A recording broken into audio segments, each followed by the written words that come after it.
बाबा साहब को सादर नमन करते हुए प्रबुद्ध उपासक उपासिकाओं, सर्वप्रथम मैं साधुवाद देना चाहता हूं पहासु के सभी आयोजकों को कि आप लोगों ने बहुत कम समय में इतनी सुंदर तैयारी करके इस अपार जन समूह को यहां इकट्ठा किया और मुझे यहां अपनी बात करने का अवसर दिया। आपके इस प्रयास को बहुत बहुत साधुवाद।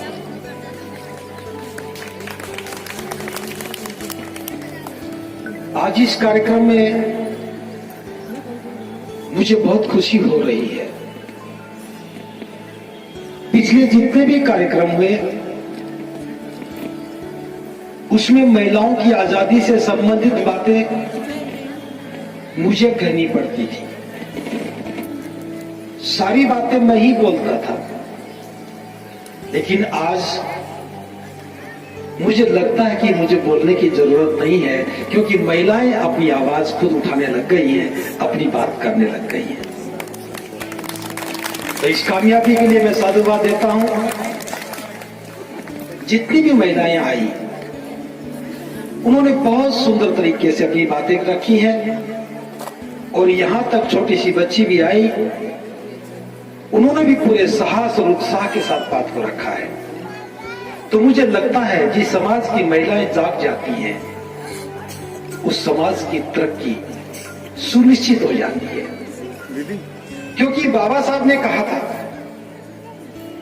मैं किसी समाज की प्रगति इस बात से मापता हूं कि उस समाज में महिलाओं की स्थिति कैसी है। पूरे समाज की प्रगति को मापना हो तो सिर्फ महिलाओं की स्थिति को देखो कि हमारे समाज की महिलाएं कैसी हैं। अगर हमारे समाज की महिलाएं आगे बढ़ी हैं, उनमें सम्मान है, उनमें स्वाभिमान है, स्वयं निर्भर है, अज्ञानता, अंधकार, अंधविश्वास से बाहर निकल गई हैं, अपने बच्चों के प्रति, अपने परिवार के प्रति चिंतित हैं,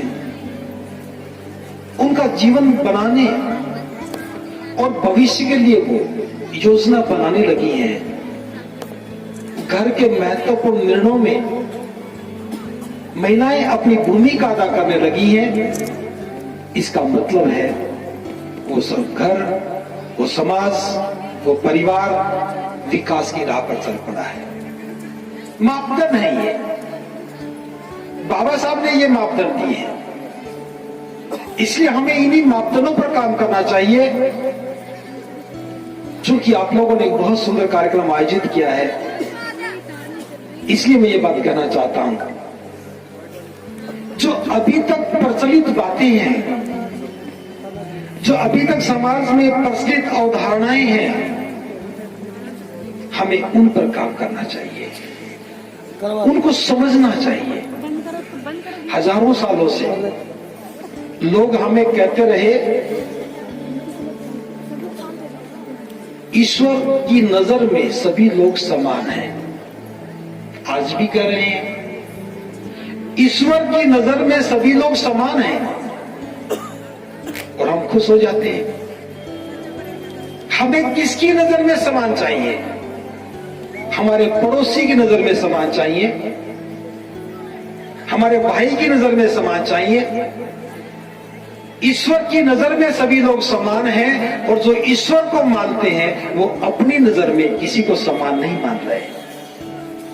इसीलिए असमानता बढ़ती चली गई। ईश्वर बड़ा दयालु है, बस हम खुश हो गए, ईश्वर बड़ा दयालु है। और जो हमारे पड़ोस में बैठा वो बड़ा निर्दयी बन गया, हम पर जुल्म करता रहा, ये कहकर के ईश्वर बड़ा दयालु है, और हम ऊपर देख रहे ईश्वर दयालु है। वो दयालु है, अच्छी बात है, लेकिन उसको मानने वाले भी दयालु हों तब कोई बात है। जब जुल्म हुआ हम न्याय की उम्मीद करने लगे, हमें बता दिया कि वो बड़ा न्यायकारी है, सबको न्याय देता है। हम बड़े खुश हो गए, इंतजार करने लगे वो हमें न्याय देगा। ऊपर वाले के भरोसे छोड़ दिया सब कुछ। हमने अपना सारा जीवन ऊपर वाले के भरोसे छोड़ दिया। उसकी नजर में समान है, यहां भले ही भेदभाव होता रहे, ऊपर वाला सबसे प्रेम करता है, यहां भले ही नफरत होती रहे। ऊपर वाला दयालु है, यहां बड़े ही जुल्म होता रहे। ऊपर वाला न्याय देगा, यहां भले ही अन्याय होता रहे। और जो समाज ऊपर वाले पे गहरी निष्ठा और आस्था रखकर बैठ जाता है, उसकी दुर्गति अवश्य होने लगती है। इसका परिणाम है ये। हम ज्यादा ही आस्थावान हो गए। एक उदाहरण देकर समझा रहा हूं। आपका पड़ोसी है, रोज खेत में जाता है, हल जोतता है, एक बार नहीं कई बार हल जोतता है, समय आने पर बीज डालता है, खाद और पानी देता है, खरपतवार को काटता है, आवारा पशुओं से रक्षा करता है, पशु पक्षी कभी उसकी फसल बर्बाद ना कर दे उनसे सुरक्षा करता है, और समय पर फसल काटता है, बीटता छांटता है। फसल किसके घर में आती है? उसी के घर में आती है।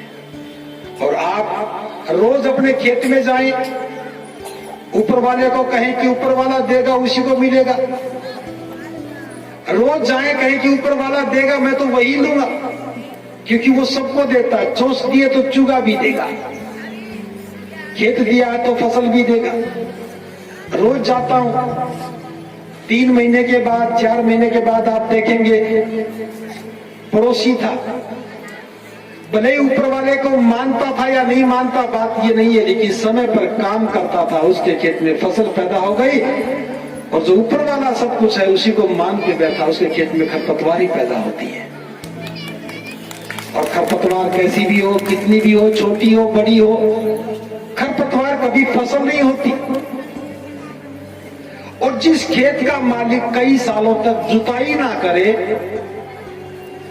उस खेत की खरपतवार के साथ साथ उसमें कटीली झाड़ियां पैदा हो जाती हैं। और जिस खेत में कटीली झाड़ियां पैदा हो जाती हैं, वहां सांप बिच्छू नेवले अपना घर बना लेते हैं। आवारा पशु की आरामगाह बन जाती है। जिस खेत का मालिक सोया हुआ है, उसके खेत आवारा पशु की आरामगाह बन जाती है। और लंबे समय तक जुताई ना की जाए तो जमीन बंजर बन जाती है। जो जमीन बंजर बन जाती है वो किसी काम की नहीं होती है। और बंजर जमीन भी अगर लंबे समय तक उसका मालिक उसका ख्याल ना करे तो कोई कब्जा कर लेता है, और जब कब्जा कर लेता है तो जमीन किसी और की हो जाती है। सारी बात समझ में आ गई होगी। हमारे साथ क्या हो रहा है? हम अपने खेत की जुताई नहीं कर रहे, अपने खेत में बीज नहीं डाल रहे, अपने खेत की खरपतवार नहीं निकाल रहे। कोई ऊपर वाले के भरोसे बैठा है तो कोई पड़ोसी को गाली दे रहा है। उसके खेत में गेहूं क्यों उगे? उसके गेहूं छोटे हैं, उसके गेहूं बड़े हैं, उसने सरसों क्यों बोई? और मैं देख रहा हूं जब से जागृति हमारे समाज में आई है, हमारा नौजवान बस यही कर रहा है। पड़ोसी के बैल तो कमजोर हैं, पड़ोसी के बैल तो छोटे हैं, पड़ोसी के बैल तो काम के नहीं है। दूसरों के खेत की खरपतवार को मत कोसो, अपने खेत को संभालो। हमारे पास अपनी जमीन है, हमारे पास अपने खेत हैं, हमारे पास हमारे महापुरुष हैं, हमारे पास हमारी विचारधारा है। हम दूसरों की बुराई कर करके क्या अपना घर संवार लेंगे? इसलिए मेरी बात पर थोड़ा गौर की जाए। आज सोशल मीडिया का युग है। विदेशी लोगों की मेहनत ने इस देश की भी दिशा बदल दी है। जहां पहले कभी आकाशवाणियां हुआ करती थी, देवता आकाशवाणी क्या करते थे, कौन सुनता था पता नहीं। अब सारी आकाशवाणी की यंत्र आपके हाथों में है। इस यंत्र का सदुपयोग करो, इस यंत्र का सदुपयोग करो। इसमें क्या देखना है, क्या दिखाना, वही ख्याल करो। कोई बुरी खबर आ गई, फटाफट फॉरवर्ड करो और लग जाते सारे लोग। एक षड्यंत्रकारी व्यक्ति षड्यंत्र करके खबर बनाता है और आप सोचते हैं कि इसको फॉरवर्ड करने से मेरे समाज का भला होगा, अहित होता है। इसलिए अनावश्यक बातें, दूसरे धर्म के खिलाफ बातें, जिन बातों से सांप्रदायिकता पैदा होती वो बातें, जिन बातों से जातिवाद आगे बढ़ता वो बातें हमें आगे नहीं बढ़ानी है। समझदारी से काम करना है। आपके पास कोई गलत सूचना आ गई, उसको वहीं डिलीट मारो और जो व्यक्ति भेज रहा है उसका भी अकाउंट बंद कर दो। समझदारी और सजगता के साथ हमें बाबा साहब के आंदोलन को आगे बढ़ाना है। हम किसी के विरुद्ध खड़े होकर के अपनी बात नहीं बनाना चाहते। हम अपने खेत को उपजाऊ बना करके अपनी फसल पैदा करना चाहते हैं। जितनी मेहनत, जितनी ताकत हम दूसरों के लिए लगाते हैं, अपने लिए लगाइए। बाबा साहब ने क्या करने के लिए कहा था, बस उस काम को करने लग जाइए और बाबा साहब जिस रास्ते से चले हैं, बाबा साहब के कदमों से कदम मिला करके आगे बढ़ने लग जाइए, मंजिल अपने आप ही सामने आ जाएगी। सारे लोग जय भीम बोल रहे हैं, बोलते हैं ना, क्या जय भीम काम करते हैं? जब मैं आ गया तो नारे लगाने लगे, कोई और आ गया तो नारे लगाने लगे, जय भीम भी कहने लगे, नमो बुद्धाय कहने लगे। और घर में उसी नौजवान की शादी हो जाए तो गूंगा और बहरा बन जाता है। क्या करूं, मेरे पिताजी नहीं माने, क्या करूं, मेरी मां नहीं मानी, लड़की वाले नहीं माने, ऊपर वाला न्याय देगा, लेते रहो।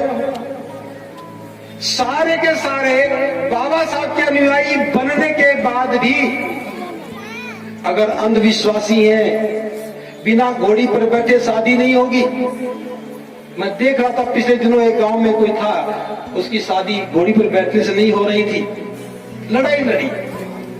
लड़ाई लड़ना कोई बुरी बात नहीं, अधिकारों के लिए लड़ाई लड़नी चाहिए, लेकिन घोड़ी पर बैठने की लड़ाई लड़ोगे तो दुर्गति खाओगे। कहां कहा बाबा साहब ने कि घोड़ी पर बैठ करके शादी करनी है? बाबा साहब ने कहा था फिजूल खर्ची मत करो। मैं अपने नौजवानों को बताना चाहता हूं, जिस शादी को तुमने इतिहास समझ रखा है, ये कर लेंगे बड़ा काम हो जाएगा, बाबा साहब के जीवन की घटना को याद करो। बाबा साहब के एक इकलौती संतान बची थी। 5 संतानों में 4 बच्चे पहले ही बचपन में ही मौत के मुंह में समा गए। एक इकलौता बेटा यशवंत बचा था। जिस दिन यशवंत की शादी थी, उसकी मां भी दुनिया में नहीं थी, लेकिन पिता दुनिया में था। लेकिन बाबा साहब शादी में नहीं रुके। वो किसी जनसभा को संबोधित कर रहे थे। पत्रकारों ने पूछा, बाबा साहब आज तो आपके इकलौते बेटे की शादी है और आप यहां, आपको तो वहां होना चाहिए था। जानते हो बाबा साहब ने क्या कहा? बाबा साहब ने कहा, मैं जानता हूं जिसकी शादी है उसे वहां होना चाहिए, मेरे पास फिजूल के काम के लिए कोई समय नहीं है। फिजूल के काम के लिए मेरे पास कोई समय नहीं है। बाबा साहब अपने इकलौते बेटे की शादी में शामिल नहीं हुए क्योंकि वो फिजूल का काम था। और आप फिजूल के काम को भी घोड़ी पर बैठ करके करते हो, बैंड बजा के करते हो, कर्ज लेकर के करते हो। फिर महापुरुषों की बात कहां से मान ली? आप बीच वाले बैठ जाओगे सभी लोग।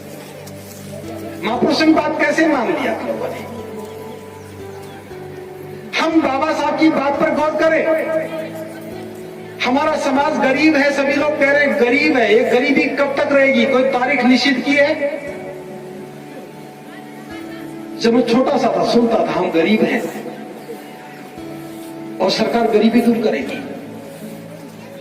जब थोड़ा जवान हुआ तब भी समझ में आया हम गरीब हैं, सरकार गरीबी दूर करेगी। और आज थोड़ी उम्र और बढ़ गई, आस लगा के बैठे सरकार गरीबी दूर करेगी। और मुझे लगता है कि हमारी बहुत सारी पीढ़ियां इस उम्मीद में चली गई कि सरकार हमारी गरीबी दूर करेगी। ये संभव नहीं है। जो समाज विकास चाहता है उसे सिर्फ अपने महापुरुषों का अनुसरण करना सीख लेना चाहिए। बाबा साहब ने जो कहा हम उसका अनुसरण करना सीख ले, मुझे पूरा विश्वास है हम अपनी गरीबी को खत्म कर लेंगे। गरीबी खत्म करने के लिए मैं 2 ही रास्ते बता रहा हूं, रास्ते तो बहुत सारे हैं। पहला रास्ता तो यह है कि हमें ज्यादा से ज्यादा धन कमाना चाहिए। हमारे पास आजीविका के साधन क्या हैं? कुछ जमीन के छोटे छोटे टुकड़े होंगे, या किसी के पास थोड़ी नौकरी होगी, या फिर कोई छोटा मोटा कारोबार करता होगा। लेकिन आज भी बाजार में हमारी कोई हिस्सेदारी नहीं है, व्यापार में हमारी हिस्सेदारी नहीं है। जो सड़कें बनती हैं, सरकारी कॉन्ट्रैक्ट होते हैं जहां अरबों खरबों रुपया दिया जाता है, वहां हमारी कोई हिस्सेदारी नहीं है। कारखानों में हमारी हिस्सेदारी नहीं है, ट्रांसपोर्ट में हमारी हिस्सेदारी नहीं है। हमारी हिस्सेदारी सिर्फ और सिर्फ मजदूरी में है। अगर हमें गरीबी से बाहर निकलना है तो हिस्सेदारी पैदा करनी होगी, और ये ऐसी हिस्सेदारी है कि कोई देने वाला नहीं है। नौकरियां तो बाबा साहब दे गए। 60 साल तक हमने नौकरियों से जीवन को सुंदर बनाने का प्रयास किया, इसमें कोई संदेह नहीं। जो पढ़ा, नौकरी लगा, उसका जीवन अच्छा हो गया। लेकिन जो लोग कम पढ़ पाए, जिनको नौकरी नहीं मिली, उनका क्या होगा? समाज में मुश्किल से 1% व्यक्ति के पास नौकरियां हैं। 100 में से 99 की बात कौन करेगा? वो बात हमें करनी है। इस बात को ध्यान में रखते हुए कि हमें अपना जीवन स्तर ऊपर उठाना है तो आमदनी के साधन पैदा करने होंगे, और आमदनी के साधन जय भीम भी है। आप जय भीम भी बोलोगे तो घर में पैसे आएंगे, नमो बुद्धाय बोलोगे तो घर में पैसे आएंगे। उसके लिए सिर्फ इतना करना है कि बाजार में दुकान खोल के बैठ जाओ और बाबा साहब बुद्ध का चित्र लगाओ। रास्ते में चलने वाला देखेगा ये तो जरूर हमारे समाज का, बहुजन समाज का व्यक्ति है। वो कहेगा जय भीम नमो बुद्धाय, आप कहेंगे जय भीम नमो बुद्धाय, और वो आपका ग्राहक बन जाएगा। जय भीम से गरीबी दूर हो सकता है। हमें भाईचारा बनाना चाहिए। गरीबी दूर करने के लिए हमें आर्थिक रूप से मजबूती चाहिए। नौजवानों को चाहिए कि जो पैसा हम कमा रहे हैं उसको विकास में लगाएं, कारोबार को आगे बढ़ाने में लगाएं। लेकिन हम क्या कर रहे हैं? जब भी फसल आती है तो पुरोहित के पास चले जाते हैं, बेटे की शादी करनी, बेटी की शादी करनी, योजना बनाने लगते हैं। कुछ तो घर में है, कुछ कर्ज ले लिया और कर्जदार हो गए। धन कमाना सीखो। और दूसरा जो काम है, जो पैसा घर में आ गया उसको कैसे खर्च करना है, इसको सीखो। और इसके लिए बहुत बड़ी बात, घर में पैसा आ गया, फिजूल खर्ची से बच जाओ। शादियों में खर्च मत करो। बैंड बजा करके, टेंट लगा करके, बड़ी दावत करके, दहेज का सामान दिखा करके, ये सारा जो प्रदर्शन करते हैं हम, लाखों रुपया कर्ज लेना पड़ता है। और याद रखो, जो कर्ज लेता वो ब्याज भी देता, ब्याज देता तो जीवन की कमाई उसके पास चली जाती है। एक बच्चे की शादी करते 10 साल कर्ज में चली जाती है, दूसरे बच्चे की शादी करते अगले 10 साल कर्ज में चले गए, और एक पीढ़ी कर्ज में चलेगी, दूसरी पीढ़ी कर्ज देने के लिए तैयार हो गई। जितनी भी हमारी परंपराएं हैं, चाहे पैदा होने की परंपरा है, चाहे शादी की परंपरा है, चाहे मरने की परंपरा है, इन पर फिजूल खर्ची मत करो। ये आज मंच लगाया था हंसू में, इसी मंच पर 20 शादियां हो जाएं, अच्छी बात नहीं है क्या?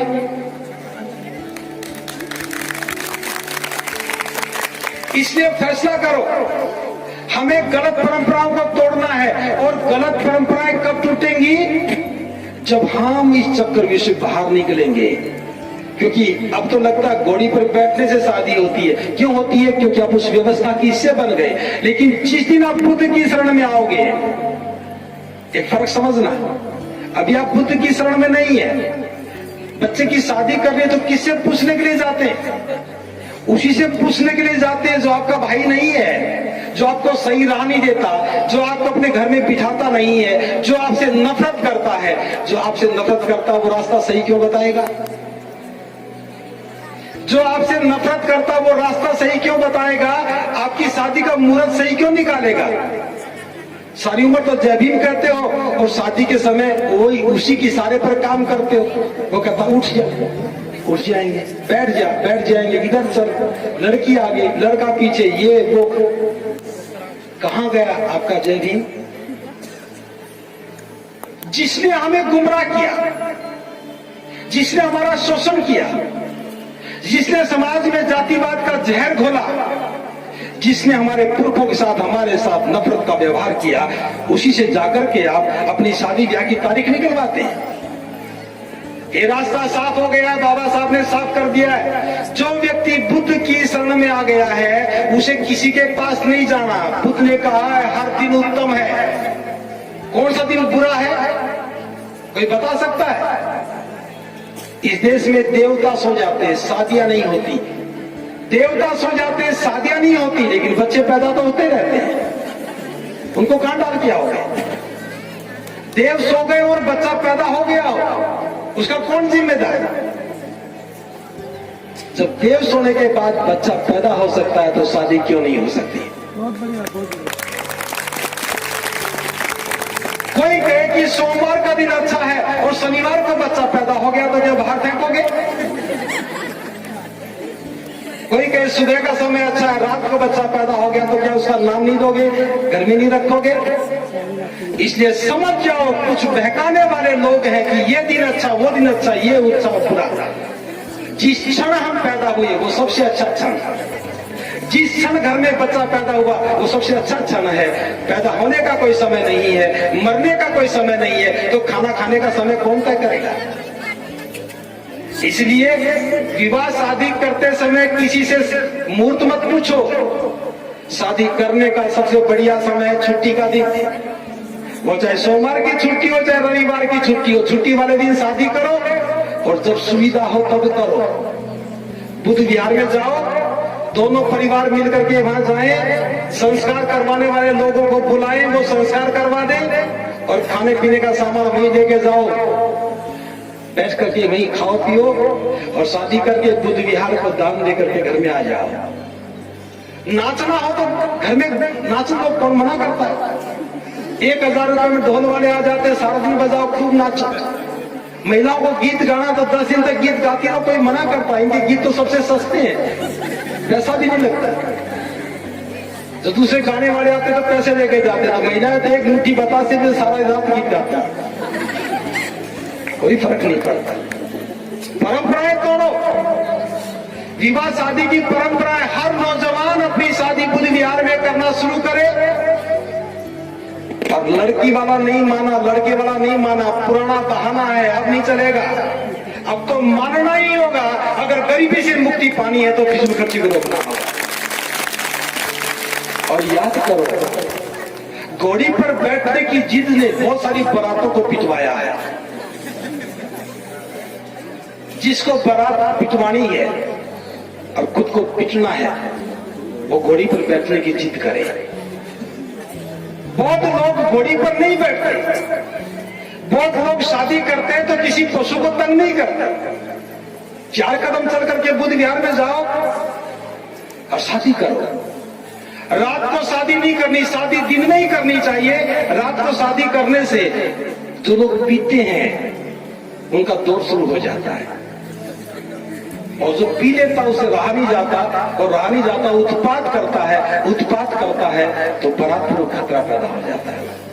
क्योंकि हमारे समाज में बीमारी है पीने की। इसलिए शादियां दिन में करो, बुद्ध विहार में करो, अंबेडकर भवन में करो, अपने प्रतिष्ठान में करो, बिना बारात के। अब ये कार्ड लेकर के निमंत्रण देने का मामला बंद करो। ये बात मेरी नहीं है, मैं तो आप तक पहुंचाने का काम कर रहा हूं। ये बात ध्यान रखना, मैं जो बोल रहा हूं इसमें मेरा कुछ भी नहीं है। मैं तो सिर्फ एक संदेश वाहक हूं बाबा साहब और आपके बीच में, बाबा साहब और आपके बीच में। हमें शादी कैसे करनी है ये बाबा साहब ने हमें बताया। हमें संस्कार कैसे करने हैं ये बाबा साहब ने हमें बताया। फिजूल खर्ची को रोकना है। जो परंपराएं चली आ रही हैं उनमें हमारा कोई हित नहीं। इस क्षेत्र में मैं देख रहा हूं, क्योंकि मैं हरियाणा का रहने वाला हूं, हमारी परंपराएं थोड़ी अलग हैं। वहां रिश्ता करने जाते हैं तो 4 आदमी जाते हैं, लगन सगाई तो 2 आदमी चले जाते हैं। एक बारात जरूर जाती है, बारात के बाद कोई बारात नहीं होती। यहां तो गोद भरने भी बारात लेके जाते हैं, लगन सगाई भी बारात लेके जाते हैं। फिर लड़का बारात लेके जाता है, फिर लड़की वाले लड़की लेने आएंगे तो बारात लेके आएंगे, फिर लड़की वाले के घर दावत खाने जाते तो बारात लेके जाते हैं। पूरा का पूरा कचूमर निकालने की योजना है। क्या ये हमारी परंपराएं हो सकती हैं? और सभी जानते हैं कि हमारा रिश्तेदार कैसा है, उसके पास आजीविका का क्या साधन है। अगर अपने समाज को आगे बढ़ाना है, अपना विकास करना, तो ध्यान रखिए फिजूल खर्ची अनावश्यक की परंपराओं को रोक दीजिए। आपके घर में कोई मर जाए तो क्या करेंगे? सारी जिंदगी बुद्धिस्ट बनकर रहे, लेकिन मरने के बाद तो पता नहीं क्या हो गया। उस राख में से 4 हड्डियां उठाएंगे, जाके कहां जाएंगे? राजघाट। राज को भी घाट बना दिया, शमशान घाट को राजघाट कर दिया। क्या वो अस्थियां पानी में डालने से जाने वाले व्यक्ति का कोई संबंध स्थापित होता है? जब बुद्ध ने कहा कि कोई आत्मा नहीं, कोई परमात्मा नहीं, 4 तत्वों से शरीर बना है। एक पृथ्वी धातु है, एक जल है, वायु है, अग्नि है। मरने के बाद हमने आग में जलाया, पानी पानी में जा उड़ा, मिल गया, वायु वायु में चली गई, अग्नि अग्नि में चली गई, और पृथ्वी धातु पृथ्वी में चली गई। अब उठा के क्या कर रहे हो?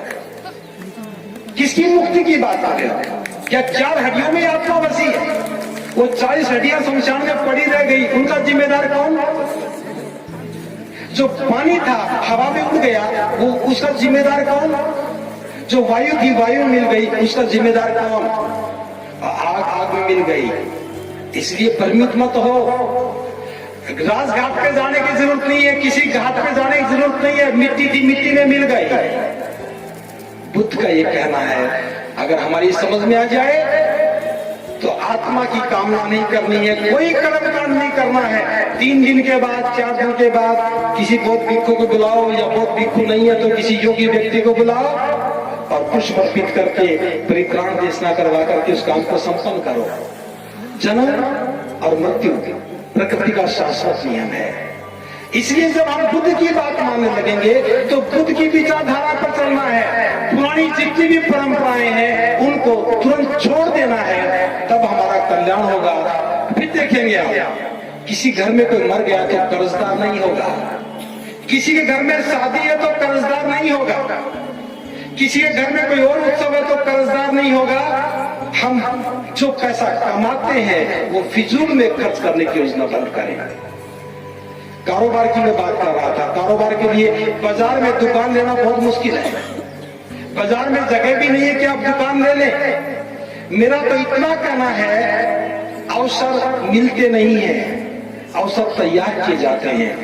हमारी जो बस्तियां हैं, हमारे जो घर हैं, उनमें एक काम करो, नीचे दुकान ऊपर मकान, नीचे दुकान ऊपर मकान। अपने घरों को ही कारोबार के अंदर बदल दो, व्यापार करो। कुछ चीजें बन सकती तो बनाओ, बेच सकते तो बेचो, खरीद के लेकर आकर यहां दे रहे हो तो करो, लेकिन व्यापार करो, मुनाफा कमाओ और भाईचारा बनाओ। अभी हमारा भाईचारा क्यों नहीं है?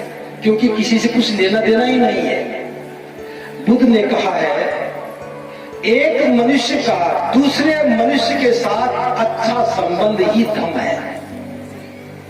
अभी हमारे अंदर भेदभाव है ना, वो फला जाति का, वो फला जाति का, फला जाति का। हम सभी जातिवाद से दुखी हैं। कौन कौन जातिवाद से दुखी है? हाथ ऊपर करना। वेरी गुड, सारे ही हैं। कौन कौन जाति सीने से चिपकाए बैठा है? सारे। पैर पे कांटा चुभ जाए तो दुख होता है, और कोई आदमी इसीलिए कांटा ना निकाले कि चुभ गया तो चुभाई रहने दो। जाति बीमारी है, इस जाति से नफरत मिली है। बुद्ध क्या कहते हैं? एक मनुष्य का दूसरे मनुष्य के साथ अच्छे संबंध का नाम ही धर्म है। ये बात समझ में आ जाए तो हम संबंध अच्छे बनाने लगेंगे। अब संबंध अच्छे बनाएंगे तो किसके साथ बनाएंगे? दूसरे मनुष्य के साथ। और जब हम अच्छे संबंध बनाने लगेंगे तो निश्चित रूप से हमारी जातियां टूट जाएंगी। और जाति तोड़ने के लिए क्या करना है? एक बात समझनी बस। महाकारुणिक बुद्ध कहते हैं, जैसे पहाड़ों से नदियां निकलती, आपके पास से गंगा जा रही है, आपकी इधर से यमुना नदी जा रही है, गोदावरी है, कावेरी है, कृष्णा, रावी, सतलुज, व्यास। भारत में सैकड़ों नदियां हैं। हर नदी का एक नाम है। नदी सैकड़ों मील तक बहती है, उसका वही नाम रहता है। बुद्ध कहते हैं, लेकिन जो ही नदी समुद्र में चली जाती है उसकी पहचान खत्म हो जाती है और वो समुद्र बन जाती है। नदी जब तक ही नदी है, जब तक समुद्र से बाहर है, जो ही वो समुद्र में जाती है उसकी पहचान खत्म हो जाती है, वो समुद्र बन जाती है। क्या कोई व्यक्ति, इस बात को देखिए, सैकड़ों नदियां समुद्र में जाती है, क्या कोई व्यक्ति उस समुद्र के पानी में से एक बाल्टी पानी निकाल के बता सकता है कि इस एक बाल्टी पानी में किस किस नदी का पानी है? क्या कोई बता सकता है? क्यों नहीं बता सकते? क्योंकि पानी है, पानी में मिल गया और समुद्र बन गया। ऐसा ही हमारा बौद्ध धर्म है, समुद्र की तरह से है। कोई किसी जाति में पैदा हुआ हो, किसी भी गोत्र का रहने वाला हो, लेकिन जो ही वो बुद्ध की शरण में आता है वो बौद्ध बन जाता है, और जो बौद्ध बन जाता है वो समुद्र है। जातियां खत्म हो गई। एक मनुष्य का दूसरे मनुष्य के साथ अच्छे संबंध का होना ही धर्म है। इसलिए मैं धर्म की बात कर रहा हूं। जिस दिन हम लोग अच्छे संबंध बनाने लगेंगे, जातिवाद से करुणा का व्यवहार करने लगेंगे, जुल्म ज्यादतियां कम हो जाएंगी, भेदभाव कम हो जाएगा, व्यापार ज्यादा बढ़ने लगेंगे और हमारा समाज शक्तिशाली होगा। जो समाज शक्तिशाली होता है वही शासन करता है। वो क्या करता है? शासन करता है। जातियां बचा के रखोगे तो क्या राज कर पाओगे? जातियां बचा के रखोगे तो राज नहीं कर पाओगे। राज करना है तो जाति खत्म करनी पड़ेगी, क्योंकि जाति भेद पैदा करती है और जाति टूटेंगी तो भाईचारा बनेगा। जितना भाईचारा मजबूत बनेगा उतना ही समाज मजबूत होगा। इसलिए हमें जातियों को तोड़ने के लिए मनुष्य का मनुष्य के साथ अच्छा संबंध बनाना चाहिए। महाकारुणिक बुद्ध कहते हैं, एक मनुष्य का दूसरे मनुष्य के साथ अनुचित व्यवहार का परिणाम ही दुख है। यानी कि एक मनुष्य दूसरे मनुष्य के साथ जो अनुचित व्यवहार करता है, बुरा व्यवहार करता है, उसका जो परिणाम है वही दुख है। हमारा दुख क्या है? हम अपने भाई के साथ बुरा व्यवहार करते हैं, हम दूसरे जाति के बंधुओं के साथ मित्रता का व्यवहार नहीं करते, और यहाँ तक कि बहुत सारे पुरुष तो अपने घर में अपनी जीवन संगिनी के साथ भी बुरा व्यवहार करते हैं। अब समय बदल गया है। अज्ञानता में जो किया अलग बात थी। हमें घर की महिलाओं को सम्मान देना चाहिए। और मैं बाबा साहब की बात बता रहा हूं। बाबा साहब कहते हैं, किसी भी पुरुष की सबसे अच्छा मित्र कौन है? किसी भी पुरुष का सबसे अच्छा मित्र कौन है? सबसे अच्छा मित्र उसकी जीवन संगिनी है। क्यों? क्योंकि दुख सुख की भागीदार है। आप बीमार होते हैं तो आपकी सेवा करती है, आप अच्छे हैं तब भी आपकी सेवा करती है, आपका ख्याल करती है, आपके हर निर्णय में साथ रहती है। तो अपने अपनी जीवन संगिनी को सभी मित्र समझें और उनके साथ बैठ करके घर की योजना बनाने का काम करें। एक बात सोचिए, आप घर में साथ साथ रहते हैं। हमारे घर के भी दो ध्रुव हैं, एक पुरुष एक महिला। घर में दो ध्रुव, एक पुरुष एक महिला। हमें अपने बच्चों के विकास की बात करनी है। कितने ऐसे पुरुष हैं जो अपनी पत्नी को साथ बिठा करके कभी इस बात पर चर्चा करते हो कि हमें अपने बच्चों को ये बनाना है? या तो पुरुष का निर्णय होता है या महिला का होता है। जिस दिन पति पत्नी साथ बैठ करके, दोनों जीवन साथी साथ बैठ करके बच्चों की विकास की बात करेंगे, मैं समझता हूं उस दिन उनका जीवन सुंदर होने लगेगा। बुद्ध कहते हैं कि जो व्यक्ति अपनी संतान को जैसा देखना चाहते हैं वैसे ही बन जाए, खुद बन जाए। आप अपने बच्चों को अच्छा देखना चाहते तो अच्छे बन जाए, और बुरा देखना चाहते तो बुरे बन जाए। अभी तक हमने सीखा कुछ नहीं। जो पुरुष शराब पीते हैं, क्या वो कभी अपने बच्चों को अच्छा बना सकते हैं? जिस घर का मुखिया शराब पी के घर में आता है, क्या वो घर में महिलाओं को सम्मान दे सकता है? ये महिलाओं का सम्मेलन है, हम महिलाओं की बात कर रहे हैं। महिलाओं का सम्मान कब होगा? जब हम उनकी भावनाओं का ख्याल करें, उनको घर में बराबर का दर्जा दें, घर में बैठ के बात करें। लेकिन मुखिया शराब पी के आएगा, घर में उत्पात मचाएगा, गाली देगा, बच्चों पर बुरा प्रभाव पड़ेगा और जीवन में दुख ही दुख आ जाएंगे।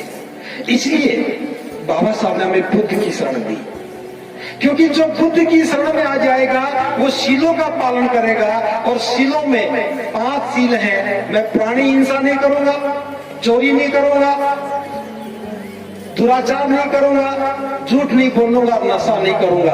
अगर ये 5 बातें समझ में आ जाएंगी तो हमारे समाज की बहुत सारी समस्याएं जो शराब के कारण हो रही हैं, जो नशे के कारण हो रही हैं, ये खत्म हो जाएंगी।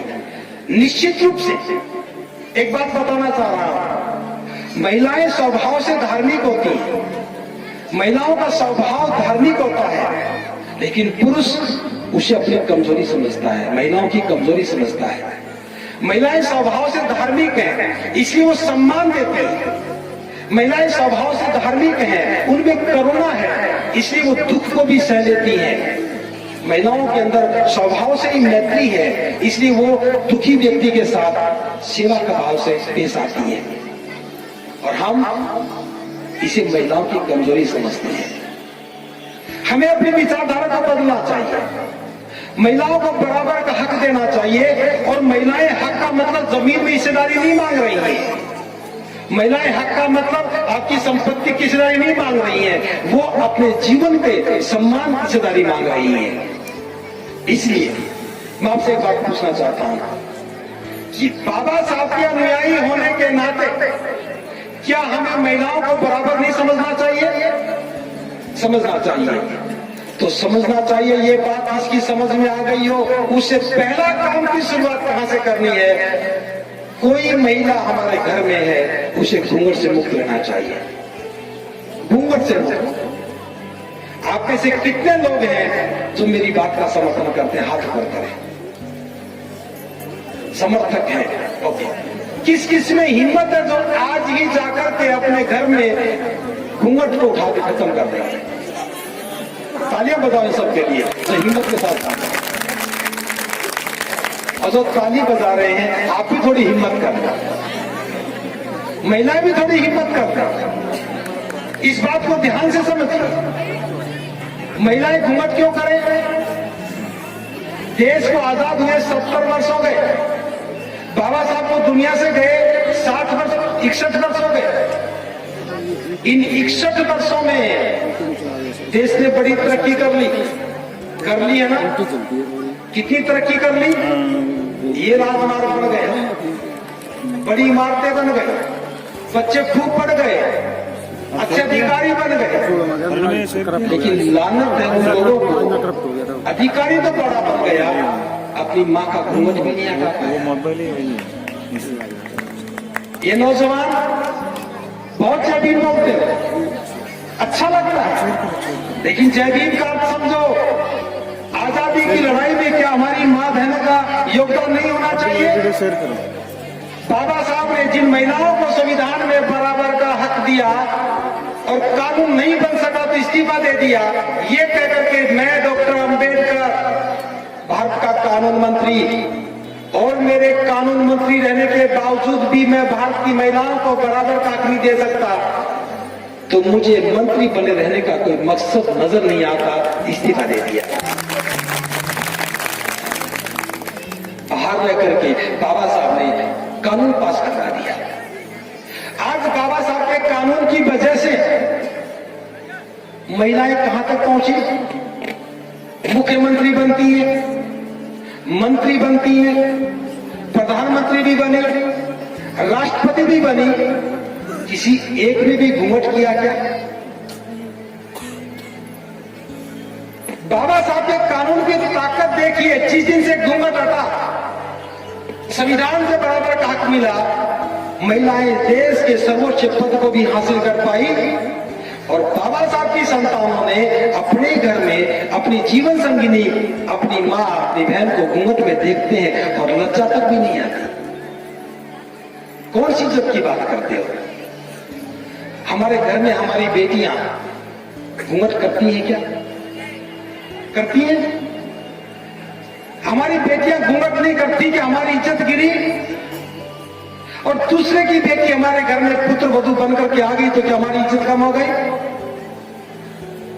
इस बात को थोड़ा ध्यान से समझा जाए।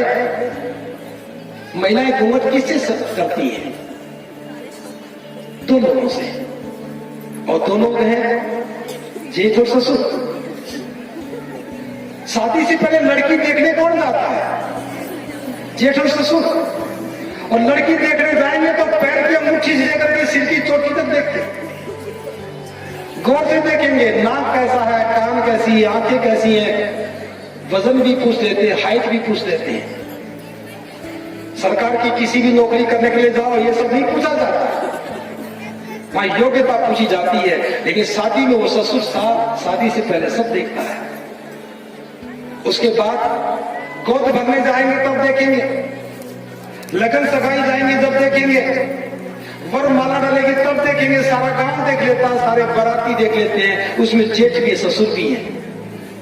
किसी की इज्जत को फर्क पड़ा अभी तक? लेकिन शादी के बाद जो वो लड़की घर में बहू बन के आती है, आते शटर डाउन।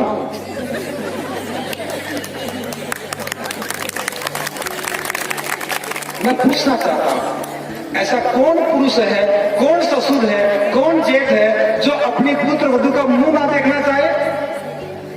मुंह देखने के लायक था, पसंद करके घर में ले आए हो और अब देख भी नहीं पा रहे हैं।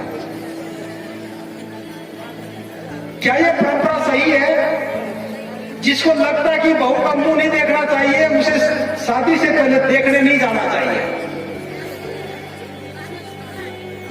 ये महिलाएं आज इस पंडाल में बैठी हैं, हजारों की संख्या में है, किसी को भी घूंघट में नहीं देख रहा।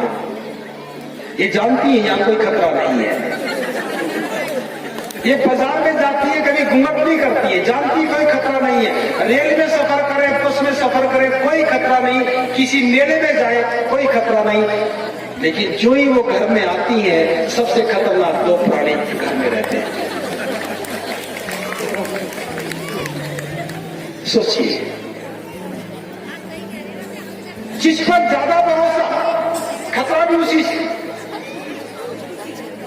एक लड़की अपने माता पिता को छोड़ करके आपके घर में आई है, आपके बेटे की जीवन संगिनी बन के आई है, आपके घर की जिम्मेदारी को संभालने के लिए आई है, और आकर के वो अपने ससुर को पिता कहती है। और ससुर क्या कहता है? बेटी कहता है। बहू ने आपको पिता कहा और ससुर ने उसे बेटी कहा। ये संबंध समझ में आता है, लेकिन इस संबंध के बीच में पर्दा कहां से आ गया, ये समझ से परे है।